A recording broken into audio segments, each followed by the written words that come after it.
नमस्कार दोस्तों, अस्सलाम वालेकुम, चरण स्पर्श, जय श्री राम, सत श्री अकाल। दोस्तों, ये जो नशा छोड़ने के बारे में मैं बार-बार कहता हूँ कि अगर नशा छोड़ना है तो किसी डिटॉक्सिफ़िकेशन सेंटर यानी जो गवर्नमेंट वगैरह ने खोल रखे हैं, जो नॉन गवर्नमेंट हैं और गवर्नमेंट वाले भी हैं, या एक जो नशा मुक्ति केंद्र होते हैं, डी एडिक्शन सेंटर जो प्राइवेट होते हैं, इनमें चले जाओ, महीना रुक जाओ और बाहर आकर मीटिंग करो। तो दोस्तों, किसी भी डिटॉक्सिफिकेशन सेंटर में रहना, चाहे वो 15 ही दिन हो या जेल में रहना या नशा मुक्ति केंद्र में रहना, आसान नहीं है, इतना आसान नहीं है, ठीक है? तो मुझे दोष मत देना कि उसकी बातों को सुनकर हम नशा मुक्ति या डिटॉक्सिफिकेशन सेंटर चले गए।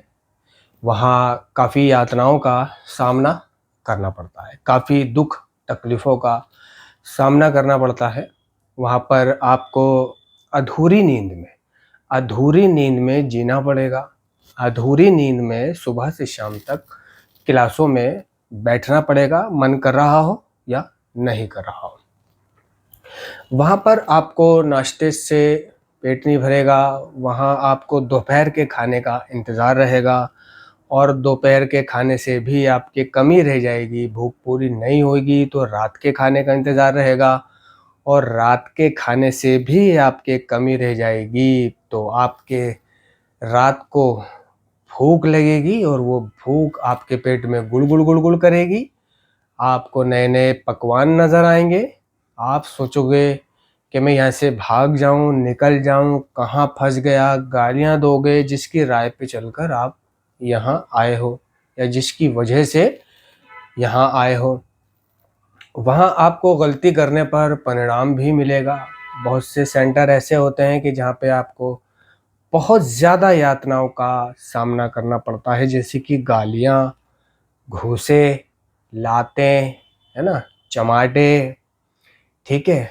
कोने में बिठाल देना, सुबह सबके उठने से आधा घंटा पहले कोने में बिठाल देना और रात को सबके सोने के आधा या 1 घंटे बाद लिटालना और कोने से उठ कर सारे काम जो सबके बँटे हुए हैं वो सिर्फ़ तुम्हें करने पड़ेंगे, जैसे कि बर्तन धोना, कपड़े धोना, झाड़ू लगाना, टॉयलेट साफ़ करना, कपड़े धोना, है ना? और कुछ भी जैसे कि कारपेट वग़ैरह साफ़ करना, जो भी वो बोल दें वो करना,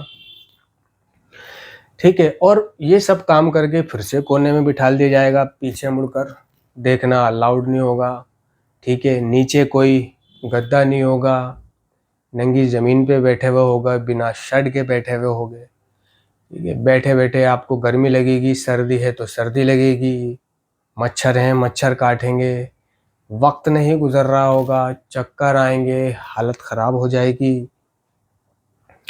वहाँ पर आपको तेल मालिश करनी पड़ सकती है, वहाँ पर आपको टाँगे दबाना पड़ सकता है, वहाँ पर आपको उनके काम करने पड़ सकते हैं, ठीक है? वहाँ पर आपको कुछ भी जो आप नहीं करना चाहते हो, वो करना पड़ सकता है, ठीक है?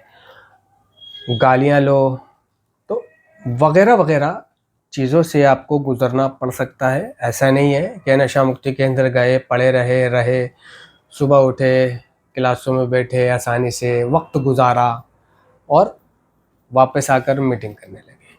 तो नशा मुक्ति केंद्र में रहना बहुत बड़ी बात है, आसान बात नहीं है। जिस तरह जेल में दिन बहुत बड़ा लगता है, उसी तरह नशा मुक्ति केंद्र में भी रहना दिन बहुत बड़ा लगता है। भूख लगती है, प्यास लगती है, नया-नया खाने को मन करता है, क्योंकि नशेड़ी जब नशा बंद करता है, तो सबसे पहला काम उसको भूख लगती है। और जब उसको भूख लगती है तो नशा मुक्ति केंद्र में होने की वजह से वो खा नहीं सकता, क्योंकि वहाँ जो अवेलेबल है सिर्फ वही मिलेगा। तो ऐसे में वो क्या करेगा, नाइटें लगाएगा, नाइटों पर ज़्यादा कोशिश करेगा कि मेरी नाइट लग जाए। क्यों? नाइट क्यों लगवाना चाहता है? क्योंकि नाइट में एक तो बीड़ी एक्स्ट्रा मिलेगी रात भर पीने की, जो दिन में मिली वो तो है, नाइट में अलग मिलेंगी, ठीक है, नाइट की। और नाइट में चाय मिलेगी, चाय के लालच में, ठीक है, कि चाय तो मिलेगी कम से कम पीने को, और रात को बातें करते करते गुजार देंगे, फिर अगले दिन क्लासों में बैठने से बचेंगे, सो जाएंगे, आराम से सोएंगे। तो इसलिए वो नाइट लगवाने की कोशिश करता है, ठीक है। और अगर गलती से नाइट में आप सो जाते हो, थोड़ी झपकी आ जाती है, तो आपके साथ वाला नाइट में टाइम लिख देगा कि आप इतने बजे से इतने बजे तक सोए, और जब सुबह वो रजिस्टर, काउंसलर, डायरेक्टर या चीफ या वहाँ जो भी इंचार्ज है वो चेक करेगा, है ना, एक्टिविटी चेक होगी सबकी गलतियों वाली जो लिखी गई है, जिसमें से नाइट रजिस्टर भी चेक होगा, तो आपको परिणाम मिल जाएगा। और परिणाम वो आपकी गलती के मुताबिक हो सकता है, जैसे कि सारे सेंटर के बर्तन धोना, या सारे सेंटर के कपड़े धोना, या ज़्यादा ही बड़ी गलती है तो आपको सबके द्वारा एक एक थप्पड़ भी लगवाया जा सकता है, लात भी लगवाई जा सकती है, गालियाँ भी दी जा सकती हैं, कोने में भी बिठाला जा सकता है, ठीक है। आपको कुछ भी करना पड़ सकता है। तो सभी नशा मुक्ति केंद्र ऐसे नहीं होते, लेकिन ज़्यादातर करके जहाँ जहाँ से मैं गुज़रा हूँ, जहाँ जहाँ मैं देख कर के आया हूँ, वहाँ सब जगह तो यही हाल है। मैं कई सेंटरों में गया, कई सेंटरों में एज अ ट्रीटमेंट भी गया, कई सेंटरों में एज अ विजिटर भी गया, है ना, कई नशा मुक्ति केंद्रों में एज अ काउंसलर भी गया, स्वयं सेवक भी गया, मेंबर भी गया एज अ मेंबर, है ना, हर तरह से गया। तो मैंने हर सेंटर में यही हाल देखा है, खुश कोई नहीं है, और भाड़ में चना कहीं ठंडा नहीं है। दूसरे, इन सारी परेशानियों के चलते आपको आत्महत्या के भी विचार आ सकते हैं, या फिर आपको वहाँ से ग्रुपिंग करके भागने के भी विचार आ सकते हैं। और ये विचार आपके साथ साथ कई लोगों को आ रहे होंगे, और उन कई लोगों के साथ जब आप शामिल होगे, है ना, और ग्रुपिंग करोगे, प्लान बनाओगे कि कैसे हमें करना है, कब क्या करना है, कैसे भागना है, जो एक मिस कोड बनाओगे आप, तो आप ही के ग्रुप में जो भागना चाहता होगा उनमें से एक एक मुखबर होगा।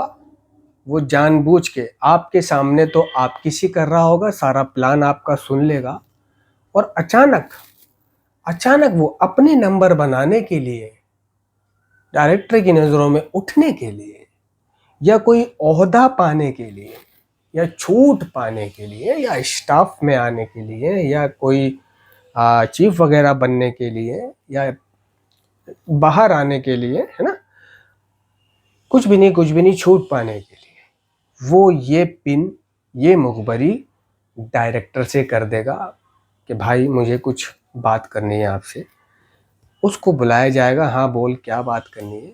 वो हरि राम नाई की तरह, शोले के हरि राम नाई की तरह, ठीक है, वो तिरंगा के खबरी लाल की तरह, ठीक है, और वो जंजीर के खबर देने वाले की तरह जो होता है, वो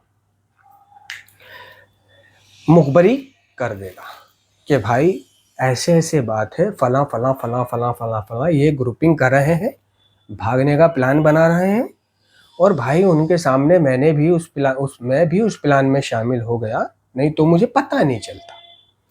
वो उसके इरादे बाद में बदले हैं कि भागना तो बहुत मुश्किल है, क्यों ना मुखबरी करके उठ जाया जाए, है ना। पहले वो भी भागना चाहता था, लेकिन उसने पिन मार के, अब क्या होगा, आपको तोड़ा जाएगा, सबूत सामने है, गवाह सामने है, झंझना जाओगे आप, आपको तोड़ा जाएगा। तोड़ा मतलब लठों से मारा जाएगा, ठीक है, और ये लठों से मारा जाएगा आपको नंगा कर कर, या कपड़े पहनाकर, या शर्ट उतार कर, या पैंट उतार कर मारा जाएगा लठों से। यहाँ भागोगे, वहाँ भागोगे, जहाँ भागोगे वहीं लठ लेकर के वो आएगा। तमाम गालियाँ सुननी पड़ेंगी आपको, और ठीक है, हो सकता है हो सकता है कि सबसे भी आपको पिटवाया जाए कि मारो इसको, और मारना ही काफ़ी नहीं होगा, इसके बाद आपको काफ़ी दिनों तक का कॉन्सिक्वेंस जिसको बोलते हैं परिणाम मिल जाएगा, जिसको स्पेयर पार्ट्स कहा जाता है ना। स्पेयर पार्ट्स में डाल दिया जाएगा। स्पेयर पार्ट्स का मतलब होता है कि वही कोने में बिठाल देना नंगा करके, कच्छा उतार के, ठीक है, नीचे बजरी बिछा देना, बजरी, रोड़ी बदरपुर बजरी, ताकि चुभें वो तुम्हें, ठीक है। कोने में बिठाल दिया जाएगा, खाना वहीं मिलेगा, वहाँ से उठ उठ के सारे काम तुम्हें करने पड़ेंगे, और सबके बर्तन तुम्हें धोने पड़ेंगे, सारे कपड़े तुम्हें धोने पड़ेंगे, सारा टीडीए थेरेपेटिक ड्यूटी असाइनमेंट वो सारा सेंटर का तुम्हें करना पड़ेगा, सारी गुलामी तुम्हें करनी पड़ेगी। यानी जो सारे लोग मिलकर करते हैं वो सिर्फ अकेले अकेले तुम्हें करना पड़ेगा, और बार बार ये काम करने के बावजूद भी तुम्हें आगे पीछे से थप्पड़ लगाए जाएंगे, है ना, गालियां दी जाएंगी, और ये प्रक्रिया कब तक चलेगी इसका कोई भरोसा नहीं है कि ये 5 दिन चले, 10 दिन चले, 10 दिन 20 दिन चले, महीना भर, है ना, आपकी गत बना दी जाए। तो होशियार, खबरदार, कदरदान, ठीक है। वहां जाने से पहले आप इन चीज़ों के बारे में सोच लेना, ठीक है। बेहतर होगा कि आप वहां जाकर कुछ गलतियां ना करें, अपना दिमाग ना चलाएं, दूसरे के भड़काए में ना आए। कोई कितना भी तुम्हारा सगा बनकर तुमसे कुछ पूछ रहा है, उसको अपने अंदर चल रहे, वहां रहने के प्रति जो भी तुम्हारे अंदर चल रहा है बुरा, वो नहीं बताना। ये डायरेक्टर काउंसलर के छोड़े हुए लड़के होते हैं, है ना, जो हर नए आने वाले से या पुराने से भी उनके दिल के अंदर चल क्या रहा है, उनके मन में है क्या, दिमाग में क्या चल रहा है, वो खबर लेते हैं, ठीक है।